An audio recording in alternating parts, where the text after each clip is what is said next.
G'day everyone, this is Jackson Millan, the Wealth Mentor, the co-founder and CEO of Aureus Financial. Sam Panetta, the co-founder and COO of Aureus Financial. And welcome again to another episode, our 12th episode of our weekly Q&A, Ask Aureus Anything. So this year that means we've been in business 12 weeks, mate. 12 weeks. 12 weeks into the exciting. year. I'm now a year older as well. Had my birthday on Friday, Good Friday. I indulged in things that I probably shouldn't have. I heard you're not supposed to eat red meat on Fridays. We went to Croniti's, ate pizza. Sorry. Did you repent? I don't think I did. No, I don't regret a thing. It was phenomenal. So 29 now, 12 weeks in business. Time is just really going really quickly, Sam. It is going quickly, mate. It gets away from you, you know what I mean? But it's good. We're enjoying it. Things are going well. So it's we're live on the Wealth Mentor community. We're at a little bit above 1,100 members today, so that's going really quickly as well. Feel free to add your family and your friends into the community if you're getting value out of it. Why don't you jump in on this live? We can't jump around all the time, Marcel. we have a strict no jumping policy during the Q&A. Yeah, I maybe I'll jump off at the end, or I'll do something. But look, if you guys are getting value out of this, we know a lot of people are reaching out to us. They're saying we get a lot of value out of the Q&A sessions. If they're not watching it live, they're watching it after, or they're watching the little snippets that we put out over the following weeks. Feel free to add your family, your friends, your business associates into the community. The more of us that are in here, the more value we're going to be able to add to each other. And you'll see that, you're going to make some connections in here and get a lot of value out of it. Yeah, this is going to continue to compound and grow. Our mission is to get the community to over 10,000 members. And of course, we want to continue to build it from there. But this is more than just us talking rubbish every week. This is us trying to start a conversation. To allow you to try and work towards the things that are top of mind for you, the things that drive you to work so hard. So we really want to create this community as a way for you to have people that can hold you accountable to what you're trying to achieve. At the end of the day, what you need to do is pretty simple. The hard part is taking action. So hopefully we can inspire you to take action and plenty more people to take action as well. So feel free to share, add value, post questions, and really just try and get the most out of what we're trying to create here. And we're not holding anything back. We're delivering everything here in these Q&A sessions, the same stuff that we deliver to our clients. Obviously, with our clients, it's a lot more targeted and holistic, but it's the same information. So there's a lot of very good value in these Q&A sessions. Yep. So moving on, as a way of rewarding our community, we have a winner, one of our raving fans, who has been a contributor from the beginning. Has been a contributor on this session already, three times. So congratulations to Marcel for our contributor to the community this week.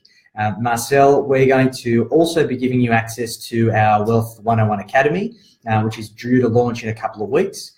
So you will be on the top of the list. You're actually second on the list, second to only another member in the community who's already got access. Matt Carossi. Matt Carossi is a champion. He's got more questions for us this week, so he's a strong supporter here. If you're watching, Matty, thank you very much, mate. We appreciate your excellent questions every single week. Now, Marcel, you hit us with another question, and we will answer that shortly. Sam? Yes, the general advice warning, the legal jargon, otherwise I get yelled at by the lawyers. This is general advice only. This is not specific, tailored financial advice. Before you go away and action anything that you hear us discuss tonight, make sure that you go out and speak to a professional. Yep, perfect. So, segue. Marcel, first question. Fantastic. So, Marcel asked, what's the one thing that holds people back from taking action? And I think this is a really important question that more people need to ask, not only to the broader community, that need to ask themselves. I think one of the biggest things that impedes people from taking action is that they get caught up in the complexities of life. They tend to make excuses, and it's a saying that I find myself saying more. There's two types of people in the world. There's people who find a way, and there's people who find an excuse. And it comes down to your perspective on life. if you have a perspective that you always get things done, that you're a concluder, that you're going to be successful, that you surround yourself with successful people, and that you are going to achieve all the things that you set out to achieve, you will find a way to do that. I know this from first-hand experience. I'm sure those of you who've read my book and listened to conversations that we've had before, is that my old man was a big dreamer, and he wasn't much of a concluder. He always had his best wishes at heart, but he never really saw things through to completion. And I inherited that from him when I was in my younger stages of life. And I got to a point where I said, enough's enough. I want to get stuff done. I don't want to be a dreamer. I want to be a doer. I want to be somebody who is I guess, associated with getting things done and completing things. So I shifted that mindset, and I became somebody who was able to hold myself accountable to the things that I said I was going to do. So I think that's really the biggest thing that holds people back from taking action is themselves. They need to get out of their own way, and they need to remove those roadblocks, and they need to start doing what it takes to take action and achieve those outcomes. Yeah, I think there's a few things, that cause people to hold back, and it's, sometimes they're scared, sometimes they've been taught bad habits growing up, and they need to unlearn those things. So I don't think I think it is, the one thing is the person themselves. It's not your grades, it's not your background, it's not what school you went to, it's none of that stuff. But I think there's a lot of emotional factors that go into behind what creates the person, and a lot of that stuff needs to be sort of unlearnt and new, better habits learned. Exactly right. Yeah, constant iteration. So great question. Excellent question. All right, so let's dive in. Of course, everyone who's watching, if you've got questions, reach out like Marcel. We're not going to bite you. Just make sure that you ask questions. We'll answer them live. We prioritise live questions, but we've had a number of questions we get through every single week through our client interactions. So we've got those ready to go. So first one is, your content marketing is amazing. How do you do it? We get this question a lot. Funnily enough, we went to a dinner last night. And we're speaking to a few entrepreneurs, and they go, how much content do you publish?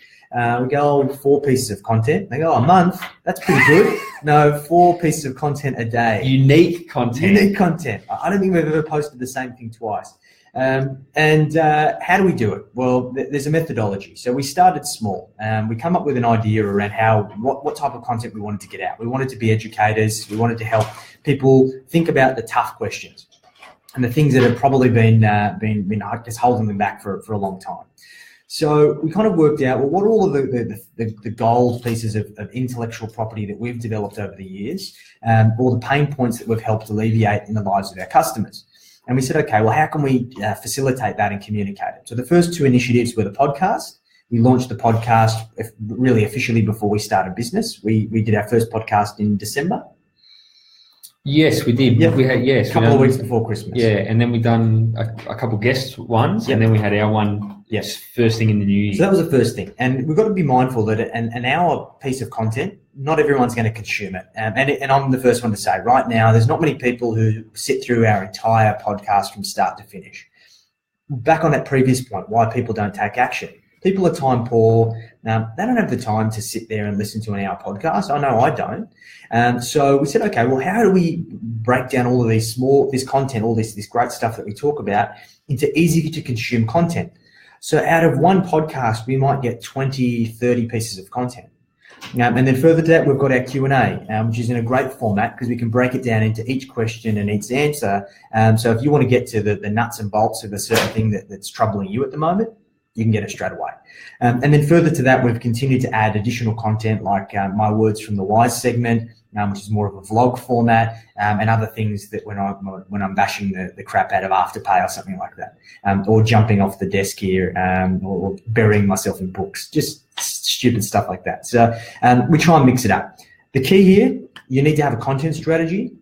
You need to have a framework to hold yourself accountable. And the key to our success is our virtual team. Our content team is really the cornerstone of our marketing strategy. If we didn't have them, none of this would be possible. And look, it's so important here with content marketing that you just don't fall into the abyss of just constantly producing content and getting it out onto all the different social media channels. So the key to that, as Jackson said, is our team in the Philippines. Jackson and I, whilst we do produce what appears to be a lot of content, we attempt to minimize the amount of time that either him or I invests in producing that content. So we might sit down for an hour podcast, we'll sit down for an hour in the Q&A session, you'll do a couple of those words from the wise segments, and we'll do blogs and things like that. But our time invested into the content has to be measured against the amount of results that you get from it. In saying that, there's other guys in our team that are spending, depending on how many people are working on it, between 8 and 16 hours a day in labor of someone's time to get this content produced, to get it nice and to get it out into the world. So it does take a lot of effort, but you do need a team and a strategy to execute on it. Yeah, if you are going to go about it yourself, make sure that you create a content strategy that is sustainable, because this is a momentum exercise. Momentum builds over time. We're at a point now where we're starting to get that momentum, and people are starting to recognize how frequently we're posting, but it's because we're being consistent. We started with 1 a day, then we went to 2 a day, and then now we're at 4 a day. We will continue to ramp that up as we see fit. And then we obviously want to focus on trying to build the quality of the content to make it easier to consume. And you've got to make sure you put the time in. So our Q&A sessions, our podcasts, they're booked out. The Q&A sessions booked out for the rest of the year. The podcast, we make the time for them every week to sit down with different guests. And you need to treat it as real work that has to get done, and it has to get done every single week. Although, Sam, you're taking a leave of absence next week, aren't you? I am. So next week's Q&A, it falls on my mother's birthday. I do love the Q&A session, but I'm not going to miss my mother's birthday dinner for it. He doesn't love it more than his mum. So yeah, that's right. So if you're there, Mum, love you, Mum. But we do have a special guest, Mr. Sal Michelli. He's Big Sal. He's going to come. He's going to bring all his tips, and he's going to take my spot here on the left-hand side, left-hand seat, and that's us next week. Good stuff. All right. Next question. All right. So look, this is a really good one. I love this. So a client of ours asked us, is there any benefit in contributing $500 every 6 months to a share portfolio, or is the contribution too low? All right. So this is really good. So whether the contribution's too low or not is completely dependent on your circumstances, and it's completely dependent on your goals. If you want to build a multi-million-dollar share portfolio, $500 every 6 months never going to get you there. If you're trying to save up for something in 20 years' time, where you want to give a gift to your kids or something like that, then you're going to be able to save a sizable amount of assets doing that. What's more important, rather than the monetary amount that you're investing, is the habit of investing. So I was watching something this week, and this speaker was talking about, having a habit, and it's something that we talk about a lot as well, is investing often.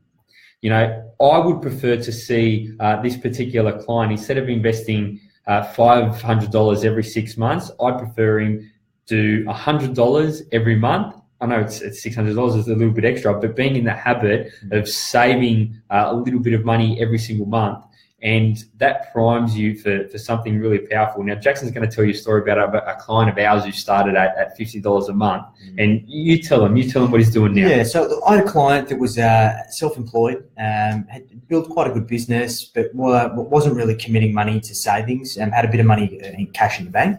And when we started his share portfolio, we started with an initial contribution of, I think it was about $2,000.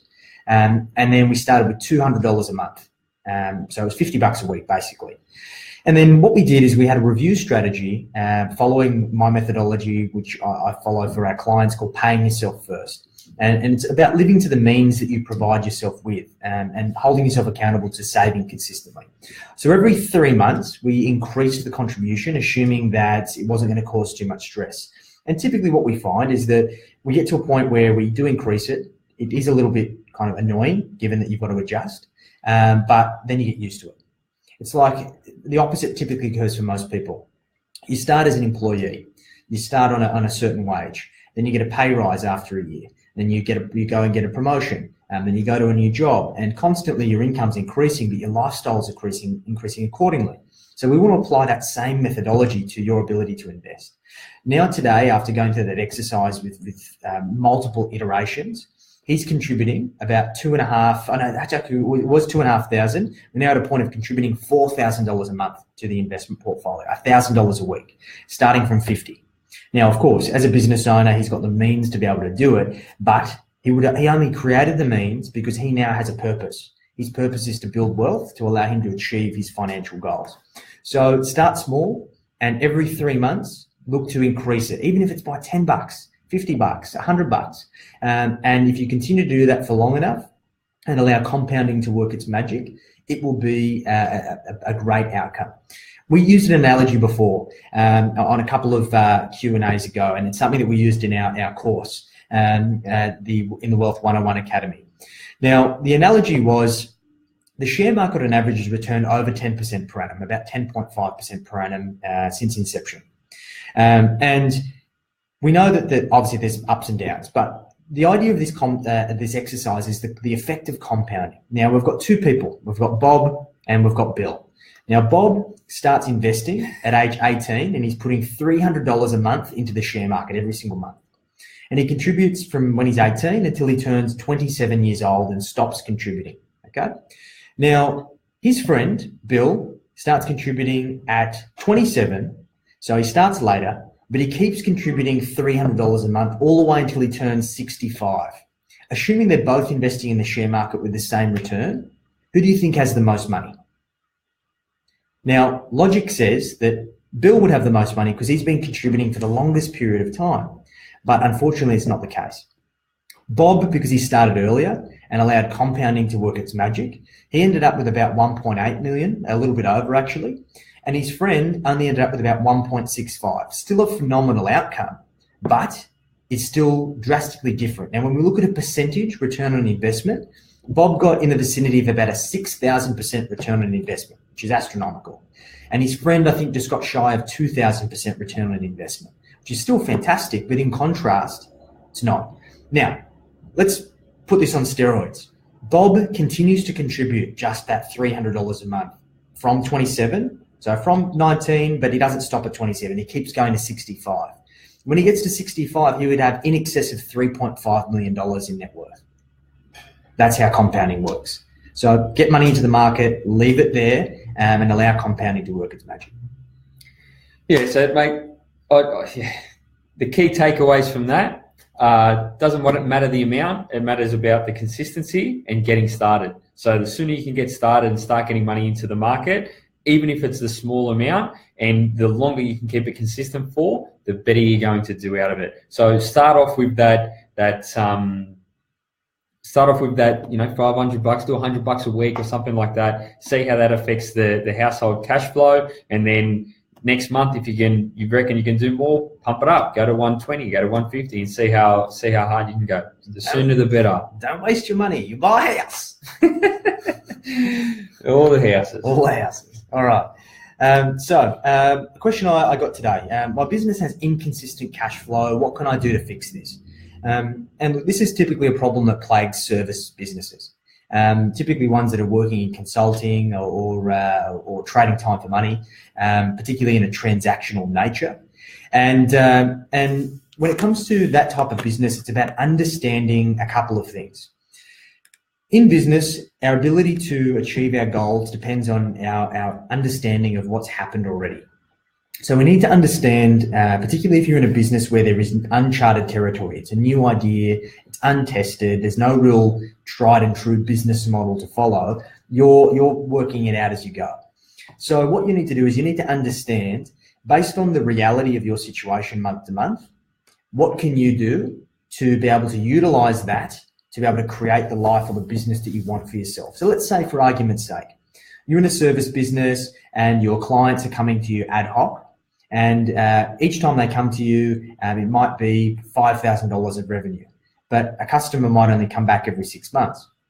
So what we know is, okay, well, our average upfront customer value is $5,000. Our customers are coming back every 6 months, which means their 12-month customer value is $10,000. So how many customers do I need in total, in the total pool of the context of my business, to allow me to create consistent cash flow, irrespective of the peaks and troughs of each individual client? So this is about utilizing the numbers and utilizing the reality to be able to make objective and informed decisions moving forward. Now, further to that, it's about asking, well, could I be doing things differently? So, for example, we put a lot of emphasis on service businesses, even if they act in a transactional nature, of taking their clients through a journey. And the idea is about being able to identify the pain points that the customer may not have even thought about, and they're seeking a transaction just because that's what they've been programmed to do. For example, we have clients reach out to us all the time with very specific requests saying, okay, I want you to do these 3 things for me, and if you can't do these 3 things, I'm not going to come and see you. I go, well, sorry, Mr. Client or Mrs. Client, that is not how we do business. How we do business is we help you understand the things that you may not have thought about yet. We want to understand what it is that you're actually trying to achieve, because believe it or not, all of these small transactional decisions ultimately need to be measured by how they get you closer to your ultimate goal. I guarantee you every single service business has the ability to facilitate that type of conversation. So by doing so, you might be able to create certain packages where you can transition a transactional client into an ongoing service client, a client that you don't have to wait for them to come knock on the door asking for your services, someone that you can charge a retainer or an ongoing service arrangement each and every single month, where you deliver more value and you alleviate more pain and you deliver better outcomes as a result of them working with you more frequently. So these are just some simple tips that can really help you with cash flow if you are in experiencing those problems at the moment. But I could think of so many examples of this, right? So let's look at, I'm going to throw a few out there just so to give you guys a bit of an idea of services businesses that are traditionally one-off transactions where other people have changed the business model around and they've turned it into holistic style businesses or long-term client relationship businesses. We're one of them, right? So financial services, typically you come in, you get what you ask for, and then you get kicked out the door. We're the exact opposite. So we have a full nurture program where the clients come on and we help them achieve their long-term goals. All right, so that's financial services. Personal training's one, right? So some personal trainers, you train with them once a week, twice a week, you pay them, and then you go. Other personal trainers, they put you on a 12-month program, you pay them every month or every single week, and whether or not you show up to training, that's your problem. Do you know what I mean? But they've got a 12-month customer value. Chiropractors are another. So some chiropractors, you go in there, they crack your back, they push you out the door, see you later, tomato and cheese, right?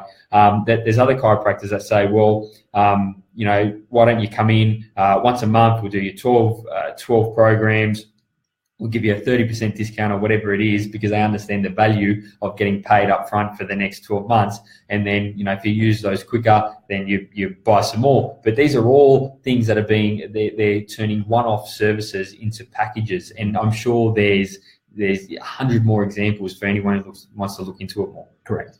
Yeah. Question here from Ken. So Ken is the king. Is the team leader over in the Philippines of all our Filipino team. So Ken, what have you said here? Ken, how do you deal with a client who has a few different financial objectives? And this is a great question. Excellent question. Most clients have very different financial objectives, but they all come down to a number of key things. They typically fall into one of 2 buckets. It's either a lifestyle objective or some type of financial objective, which ultimately translate into a lifestyle objective. Now, how we facilitate that is that we help our clients by asking them 3 questions. We ask every single client the same 3 questions. First one, what is fundamentally important to you?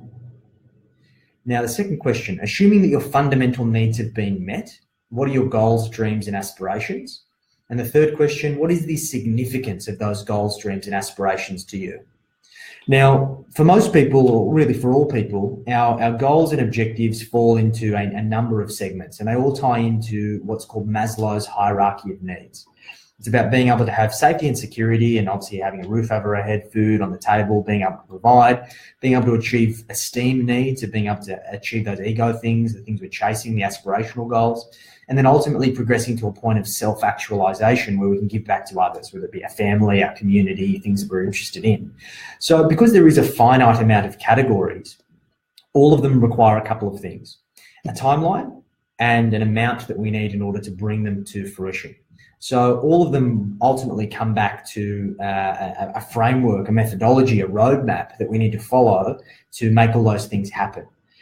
So ultimately, it's a matter of reverse engineering and then holding them accountable to their plan, because those are the things that they've said they want. So it's a very scientific approach to things that people don't often think about. Yeah, and I guess to add further onto that, Ken, I guess talking directly to you, so it takes time. This is not something that we can just click our fingers. We spend an hour and a half to really dig into our clients to find out what their lifestyle ambitions are, what they're actually trying to achieve. You mentioned there what people's financial objectives are. When you dig deep down, people don't really have financial objectives. Do you know what I mean? They've got lifestyle objectives, and the financial stuff is just a vehicle to facilitate or get them to whatever they're trying to achieve in their life.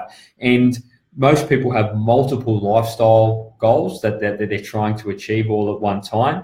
And on the back of that, they have a lot of things going on in their financial life as well. A lot of our clients, as you've seen, they run a business or they run multiple businesses. They have investments, they've got cash flow, they've got properties, they've got things happening everywhere. So I guess, dealing with the multiple goals and all the multiple financial situations, that's what we do. And that's what we put the systems and the processes in place to allow us to do that. And everyone's unique. That's the thing. So it's not like what's going to work for you, Ken, would work for the next bloke. Everyone would have a completely different set of circumstances and a different set of goals. So it's not a bit of time goes into it, mate. A little bit of time goes into it.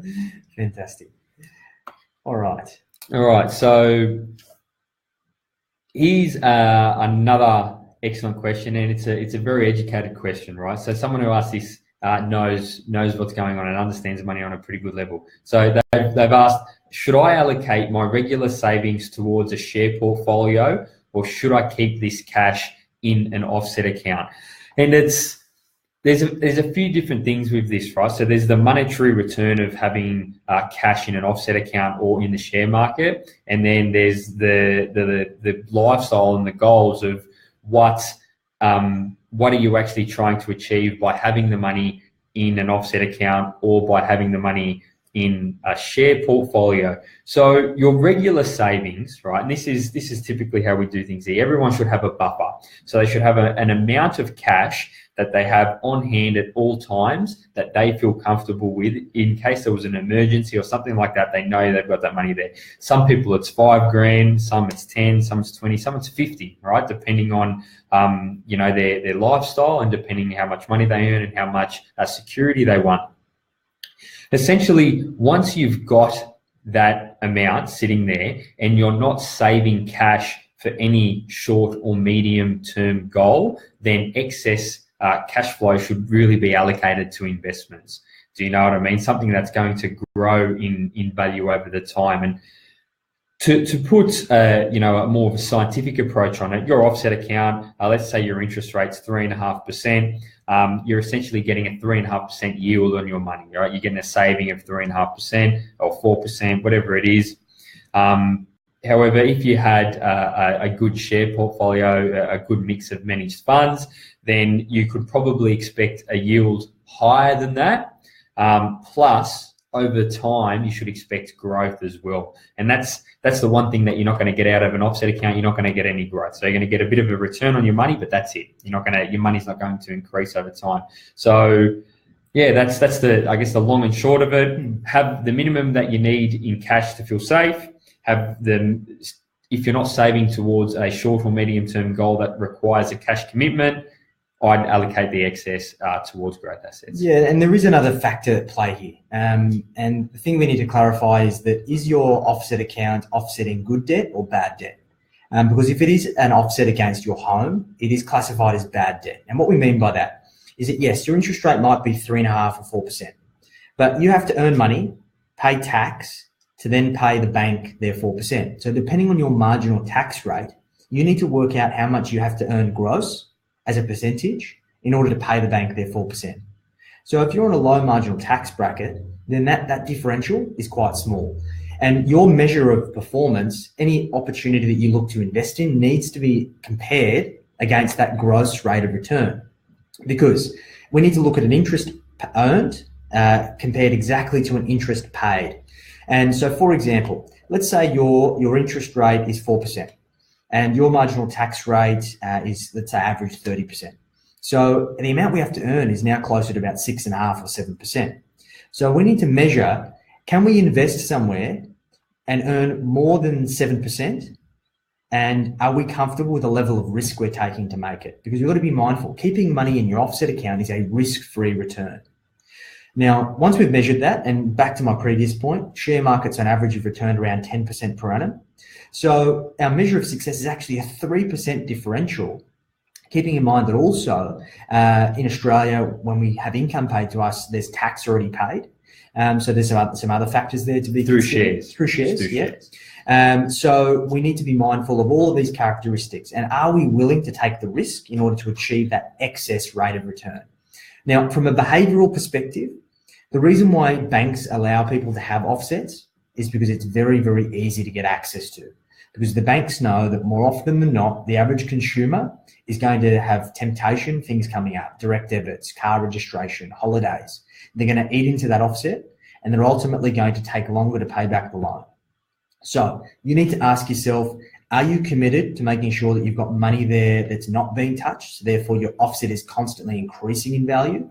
Or if not, putting money into other things like ETFs, index funds, the share market is going to be a forced way for you to save and make sure that you're committing that money to be working for you. Yeah, no, I guess if in this this goes with any growth investment, not just in this particular situation. If you're investing that money in the share market, in managed funds for the short term or even for the medium term, you shouldn't be doing that. Growth investments do fantastic things over the long term, right? This is what takes lower and middle class people into the upper class, which makes them very rich, right? It's owning growth assets for the long term. But over the short term and even over the medium term, growth assets are crazy, especially so. They go up, they go down, and property is the same. Property moves slower, but when it cycles a lot. So you need to make sure that if you are going to invest in growth assets, shares, business, property, you make sure you've got a long-term view, because that's how you're going to achieve anything out of it. Fantastic. All right, we've got a question here from Renz. Renz is our lending manager, is the king of lending. It's, hi guys, how do I find out which type of loan repayment should I get, interest only or principal and interest? And while this is a very simple question, there's so many factors that go into it. There's so many factors. You want to get us started on this one? Yeah, once again, this flows in and ties in very well with my last answer. It comes down to yourself as an individual. Now, interest only is a sophisticated strategy, typically for investors who don't want to have to pay down investment debt for the purposes of buying investment property. They know that they can go interest only, they can potentially utilise the cash sitting in offset against the property, they're paying the least amount of commitment, waiting for the property market to grow, and their return is achieved off the back of the capital growth of that property. Now, there's been a lot of people, particularly over the last growth cycle, with the kind of fear of missing out of buying the property market, buying property in the current market, have gone interest only to try and minimise their commitments because of affordability, and that's the wrong way to go. Now, the issue is that interest-only periods only last for a certain amount of time, 1, 2, 3, 4, 5 years typically. And what that means is that the good times are eventually going to come to an end. And if you can't afford principal and interest repayments when that comes around, you're going to be in big trouble. Back on Sam's point, the last thing we want to do is sell growth assets in the short term. So the last thing we want you to do is have to be forced to fire sell your property because of affordability. So when it comes to your principal place residence, we always advocate principal and interest. Once again, it's a forced savings. You're chipping away at that loan, and it's going to make sure that you are, in fact, going to get your loan paid off. So the worst thing that could happen is you've got an interest-only period for the entire life of your loan. You continue to roll it over, and you've blown all of that surplus that you otherwise could have had working for you, and you don't end up in the financial situation that you would have otherwise. So that's my 2 cents. Yeah, and look, I got a handful of sort of rules of thumbs here, right? And this, I must say that this environment, this lending environment, has changed a lot over the past 5 years. So it got to the point where majority of loans in Australia were being written as interest only, and this is not only investors, but this is homeowners as well. And the question is, if you're paying interest only on your home, you really need to ask yourself, can I afford this loan? Because once it goes to principal and interest, your repayments might go up by 50% every month. And if you've got a $4,000 repayment per month and it goes to $6,000, you might find yourself in a little bit of hot water. So for anyone who's watching who does have interest-only repayments on their home, you might not be able to refinance to another interest-only period. So you really need to work that out and see if you can, in fact, afford the principal and interest repayments. So a couple small rules of thumb that we sort of stick to these days. There's always an exception, but here's a rough guide. If it's your own home, make principal and interest repayments. Pay down your home. If you have debt on your home and debt on investment properties, have principal and interest on your home, have interest only on your investment properties, so you pay them off. If you don't have any debt on your home and you only have investment properties, if you're under the age of 40, I don't mind you having interest only on it, so you can invest in other growth assets. If you are above the age of 40, you should probably start looking to paying off your debts and getting rid of the interest only periods, switching that over to principal and interest. You've got to think, if you take out a loan when you're 40, you're going to be 70 after a 30-year term. So if you're not having principal and interest repayments, you might struggle as you get older to pay those debts off. If you have a family guarantee, you should probably have family guarantees typically have 2 splits. They have the primary split against the property that the children have bought, and the guarantee split, which is secured against mum and dad's house. You should probably have interest only on your own split and have principal and interest against mum and dad's house, so you pay off the guarantee as soon as possible. You allocate all your surplus cash flow to paying that guarantee off, and you get mum and dad's property off the hook. And then after that, you can consider what to do with your one. And that's I guess a quick overview of it, but this has to be looked at on an individual basis at every single person, but there is rough guidelines that you can use. And look, Marcel, you said you've got interest only at the moment, and what I would say to you is that you need to consider, before the fact of your interest only period coming up to expiry, of what your principal and interest repayments are going to be, and when that does come around, how you're going to price that into your cash flow to ensure that you aren't compromising your lifestyle and eating cornflakes for dinner because it was a shock to the system and it just kind of come up. Remember, the banks don't give you much notice about these things. It's about 30 days, isn't it, Sam? Yeah, just a month out. They give you a month out. And typically a month is not a long time to plan. So take as much time as you can so you can factor that into your cash flow to ensure that you've got the right strategy in place. Yeah, and I know a lot of people who've been borrowing for years would be listening to me right now and going, well, I've had interest only for the past 20 years, and every time it comes up, I just refinance it or I just roll it over to another interest only period. To do that on investment properties, assuming that you have the equity and the borrowing capacity to do it, you're still going to be able to do it, right? On your own home, a lot of lenders won't lend you interest only on your own home anymore. You would have to have a very, very good reason for a bank today to lend you interest only for your own home, especially to refinance a principal and interest debt on your home to an interest only debt. The banks are going to go, why? Is it because of affordability, or is there other special reasons that might allow you to do this? Maybe you've got a really lumpy income, do you know what I mean, where you earn $100,000 a year and you get a $300,000 a year bonus, and you want to have interest only to even out the keel. So there are reasons for it, but you got to look at your household budget. Yeah, cool. All right, so how do I determine the best structure to remunerate my team? Salary, bonus, commission, equity. phenomenal question, and we get this from a lot of business owners. Funnily enough, I was catching up with a client of ours today, talking through exactly the same thing. Now, the way that you remunerate your team should be linked to the behaviours that you want them to exhibit in your business. And typically, and I've spoken about this before, but the leadership theory has really remained unchanged, although it's continued to evolve for a very long time. And there's a fundamental principle of leadership theory called agency theory. And it's that a person that's employed as an agent on behalf of owners will act in their best interests above anyone else's unless their remuneration or the best interests of themselves are aligned to those of the owners. Now, typically, if you've set up a structure and it's high commissions, which for service-based industries in those kind of sales roles, they have high commission structures for sales, it may not necessarily exhibit the right behaviours because they might be bringing on the wrong customers, ones that aren't in fact profitable, ones that don't fit the value proposition of your business.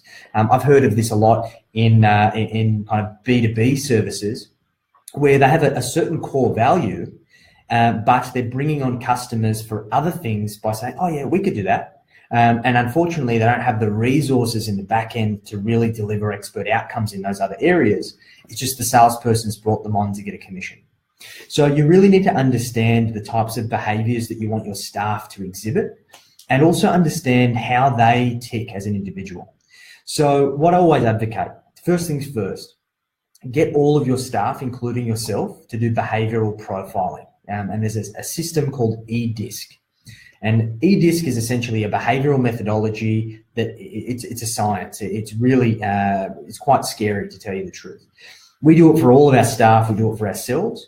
And what it allows us to do is to identify all of our strengths and weaknesses, how we best work together, how do you construct a team, and also what makes people tick. Because some people are going to be intrinsically motivated by how they get paid. And that's just a fact. Some people are like that.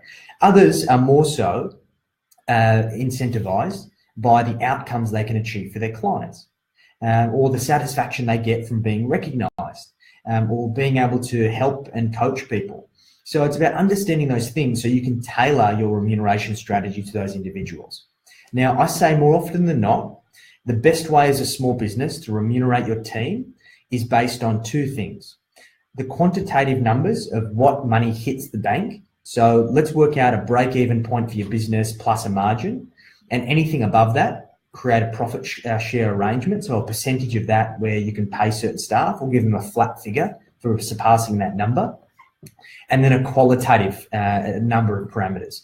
What is your customer fulfillment, your customer retention, how your team actually recognizing other team players in the business by way of, we do an Employee of the Week prize, which is nominated by certain team members. So there's all of these things that you can do to intrinsically motivate your staff to do the right thing and support them by way of their remuneration to continue to do the right thing. So that's how you do it in a nutshell. Yeah, and this is a tricky question. I think a lot of business owners really struggle with this, how to remunerate the team. I'm not going to repeat anything Jackson said. He absolutely hit the nail on the head. One of the things I will touch on though is the equity part of things, right? So a lot of SME business owners or small to medium-sized business owners are very hesitant to give away a part of their baby to someone else, right? So they started this business and it's theirs and they own it and they don't want to share it with anyone and they don't want to give away any equity to any of their star performers or anything like that.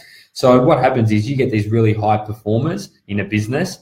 Well, if they're going to end up going to work for themselves. If they're that skilled, then unless you bring them in under your wing as part of the business, then they're going to leave, and then that's going to become a detriment to your business because you've lost one of your superstar performers. And I'm not saying that you should give equity away to everyone, but you look at all big businesses, all right, how they remunerate the highest performers, the CEOs or the C-suite executives in the business, and they're all being paid their bonuses as equity, right? It holds them into the business and it makes them work harder because they want to achieve growth in the business. So it's something that small to medium-sized businesses owners should also consider. Yeah, it's very important. And look, we've seen even big businesses get it wrong. I've consulted to businesses where the way that they've remunerated their leadership team has ultimately led the leader to take the business in a direction that was only in their best interest, not the interests of the bigger business. So this happens at all scales of business. And it really plays an important part. So, spend time on it and continue to shift and adjust it because at least then your staff know that you are thinking of them. You do have their best interests at heart and you're trying to find the best way that works for them, you and the business. All right, excellent. So next question here, and we get this all the time. Do you advocate advanced wealth creation strategies? All right, so we get this all the time. We get clients or potential clients, they reach out to us and they want to do really sexy stuff, right? Really sexy investment strategies. And I guess it's not that I don't advocate it. I advocate it for the right person, right? So I'll be straight, 90% of people are not at the stage to do an advanced wealth creation strategy, right? So we built the Aureus wealth pyramid, you've got to start at the bottom, right? So number one, you need to have your cash flow in order. If you're not saving money every month, if you don't spend less than you earn, then you're not ready for an advanced wealth creation strategy, all right? So cash flow, it's a basic. If you have bad debts, expensive debts, credit card debts, things like that, you're not ready for an advanced wealth creation strategy. If you're still renting and you don't own your own home or you're not paying off your own home, then you're not ready for an advanced wealth creation strategy. So advanced wealth creation strategies are for people who are now in the business of investing, all right? So buying a property as a passive investment is not an advanced strategy, okay? Buying a managed fund or investing in managed funds is not an advanced strategy. When you start talking about options and futures and flipping properties and development sites and all these other sort of things, that is essentially no longer investing. All right, you're speculating and you're running a business using investment assets as the vehicle of the business, but you're not so much of an investor anymore as you are a business person. So for those people who can't get all the basics right, and this might hurt your ego a little bit, but you are not ready for advanced wealth creation strategies. This is sort of for the top 1% that do this style of stuff. And we've got clients, we've got friends that do it and who make considerable amounts of money, but they had very substantial means prior to doing this, right? They had made more money than most people will ever see doing basic stuff before they ever got into the advanced stuff. So you need to earn your way to doing this stuff. Here's a good example, right? And something that we hear a lot is this whole renovate for profit strategy. And there's only a very few specialists in the market that are able to do it successfully. Typically there are a lot of margins for error for very little reward. Now, we had a client through this last growth phase in Sydney who bought a property, went through the whole process of renovating it and flipped it. And at face value, like, yeah, fantastic, I made $100,000 in a year, which is great. But when we did the analysis, we worked out that the actual capital improvements, the renovation itself, added zero value. If they would have just bought the property, left it as it was, and just let the market do its thing, it would have actually netted them the exactly same net outcome with less the risk associated with those costs that are put in. With those things, the risk of over-capitalising on the property and doing things in a way that the market or whoever's looking to buy it doesn't appeal to them is very, very high. So once again, as Sam said, if you're doing speculative things, you're doing sophisticated wealth creation strategies, you need to be in the business of investing. It needs to be the lifeblood of your existence. You need to live it, breathe it, do it day in and day out, and be prepared to lose a lot of money in the process because it doesn't always go to plan. One of my friends, funnily enough, posted a meme on Facebook a couple of weeks ago about the crypto market. And it was, how do you make 6 figures in cryptocurrency? How do you make 5 figures in cryptocurrency? You buy 6 figures of cryptocurrency and you wait because it's crashed. So it's a good metaphor for a lot of these sexy opportunities. That it's great to talk about with your friends at a barbecue. Of, oh yeah, I just went and bought the dog coin, the doggy coin, whatever it is. But unfortunately, it doesn't work. Look, and it's funny you mentioned it, all right? It's funny that you mentioned the cryptocurrency. So most people, now that the market's been going down for 6 months, most people have done their ass, essentially, right? I've heard the one person talk about it. They've lost money. No one's talking about it anymore. I know crypto traders, right? And guess what they've been doing for 6 months? They've been short selling all the cryptos, and they've been making substantial amounts of money. Well, the more the market tanks, the more money they make. These are professional people that work 12 to 16 hours a day trading financial markets. And that's an advanced strategy. And that's what it takes to do an advanced strategy. If you're I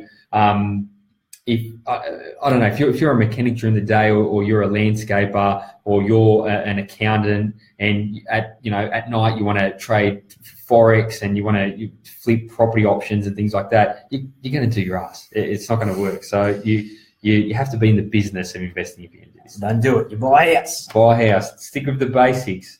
By the time you work the basics out, then you can do the other stuff. So next question: how do I stay on top of my tax commitments? And as small business owners, this is a very common question. Once again, this comes down to what we refer to as our bucket strategy. We need to set up your cash flow in both yourself as a person and yourself as a business separately. So typically what we do for our clients is a line of separation between your business and yourself. The analogy I like to use is that whatever you're doing in your business, would you be permitted to do it as a CEO of a multinational publicly listed company? Now, do you think the CEO of CBA is taking cash out of the operating account of CBA to go take his wife on holidays or go buy lunch down at the local cafe? So probably not. I'm sure Big Ian gets his pay deposited into his own account, and then he lives off that. And I'm sure it's sizable. It's in the millions, so he's doing all right. But in any case, at a smaller level, the same principles apply. The first thing I tell my clients to do is do not mix business with personal. Draw a line in the sand. If it is deductible after the fact, we'll add it back. So don't worry about that. Now, next thing, have an operating account in your business and have a tax and GST account. And work out, based on the amount of income that you earn, and you can ask your accountant about this or your advisor, based on the income that you earn, as a percentage, how much of it should be going into that tax and GST account to make sure that you're constantly on top of your commitments. So that's the first thing. That needs to happen each and every single week, every fortnight, every month, depending on the frequency in which you get paid. Now, typically, I like to set that up automatically. Now, first things first is, Jackson, I don't have the cash flow to support setting that up automatically. My clients only pay me every 2 months, 3 months, whatever. Perfect, no problem. It's like having a retail store. Do you think that Woolworths would have all of those things on the shelf every time that you walk in if they knew what you were going to buy when you did walk in? They would only have just enough supply available in order to facilitate your purchase. So if you don't know how much supply is coming in or what the demand is going to be for your cash flow, you need to have inventory. Inventory is cash. So you need to work out your float, your emergency fund that you need to have in your operating account. Is it 10 grand, 20 grand, 30 grand, whatever it may be, to ensure that you can put your money away for tax, that you can pay all of your fixed and variable expenses. And the next part, this is the kicker, pay yourself what you're worth. A fixed income every single week, every single fortnight, so you can live a comfortable lifestyle. And then obviously there's another layer at a personal level. Once you do that, once that structure is in place, it is 80% of the battle. Once you've got the structure set up, it will be a little bit painful to start off with, but after a couple of months, you'll get used to it. And the next part is making sure you've got a good accountant. That's probably 10% of the battle. And then the remaining 10% is you sticking the course. So that's how it works. Yeah, and this is one of the things, I get the shits about this every week. When you're in business, right, you need to know this stuff and you need to take it seriously. So you need to have your accountant, you need to have your bookkeeper, and you need to have the professionals helping you keep all this tax stuff in order. Do you know what I mean? So we've got some live questions. Thanks, Jake. And answer the important one. We'll answer the important one. So, question number one: who do you use? Would you use your cash to expand an SME, a small to medium enterprise? I thought you were going to answer the important one. We'll get to that, mate. We're going to talk about that in our book anyway. We'll get to that. So using cash to expand your business or buy property. Very good question, Jay. The typical response for most business owners is double down on your business, but you shouldn't do that. This is about making sure that we have balance. You've got to take chips off the table. So I say do both. You need to work out at a personal level how much you need to pay yourself each and every single month in order to live the life that you want personally, pay your personal fixed costs, pay your personal tax, pay your variable expenses or discretionary expenses, and make sure that you have enough surplus left over to build wealth independently. To put some percentages around it, typically it's 50% for fixed expenses, 30% for discretionary spending, and 20% for surplus. If you can commit to that each and every single month, you're going to be fine. So it's about saying, okay, that 20% I've got left, let's commit it to savings. Now, of course, if you are in an SME that provides you with good cash flow, take more and continue to put that into surplus. Don't adjust your lifestyle accordingly. Put that towards building that deposit to buy the next investment property, or as we've spoken about today, putting it into the share market. There are 3 ways for you to build wealth in this world, legitimately. In small business, in shares, and in property. So you need to ideally be doing all 3. Now, do you reinvest back in your SME? Yes. But you should have a strategy in place to ensure that you have enough cash flow or enough growth in your business to be able to continue to grow. You're either going to do it organically through the number of clients that you have, increasing your revenue, or potentially utilizing debt as a vehicle to fuel your growth, buying another business, eating up one of your competitors, bringing on more sales staff, those types of things. So to answer your question, do both. Yeah, look, I'm going to take a little bit more of a scientific approach, and ideally we'd love to do both, and eventually we'd love to do both, and plus shares and managed funds as well, right? So I'd add another thing in there, as per what Jackson said. I would, if you had to make an immediate decision, I'd have to do some ROI calculators, right? So you'd have to work out, you want to buy this property or you want to grow the business. Over time, right, a business can provide much more growth than what a property could, okay, in theory, right? And some people pull this off very well and grow very large businesses. However, in practice, most people don't buy the property and they don't grow the business either, right? So if you're going to take your cash that you're making in the business and reinvesting it back, you need to understand the return on investment of let's say you've saved $100,000 and it's either a deposit on a property and or you reinvest that back into the business. Do your return on investment calculators, work out $100,000 is going to buy you a $500,000 property, and over the next 10 years you expect it to do X amount as a percentage per annum. Or you invest your $100,000 in your business, maybe you'll borrow some money or whatever your plans are, your strategy is to execute with that $100,000 investment that you've saved up. And what is the return on that investment over the same amount of time frame? And which of the two are going to get you the best monetary returns? This is tricky, right? Because this comes back to, is your business a growth business or is it a cash flow business? And one of the worst mistakes that people who own cash flow businesses make is that they reinvest money back into a cash flow business. It's pointless. There's no asset there. There's never going to be an asset there.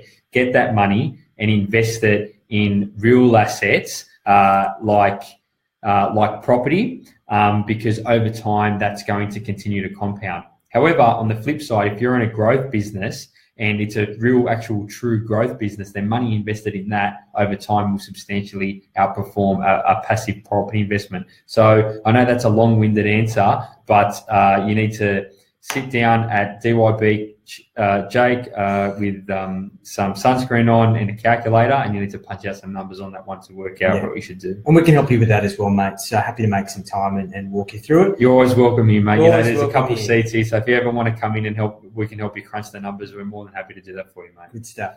And the second question, what beard oil do you gents use? What beard oil? I can't remember. I can't remember what it's called. I had it here the other day, but good. I don't have any on today.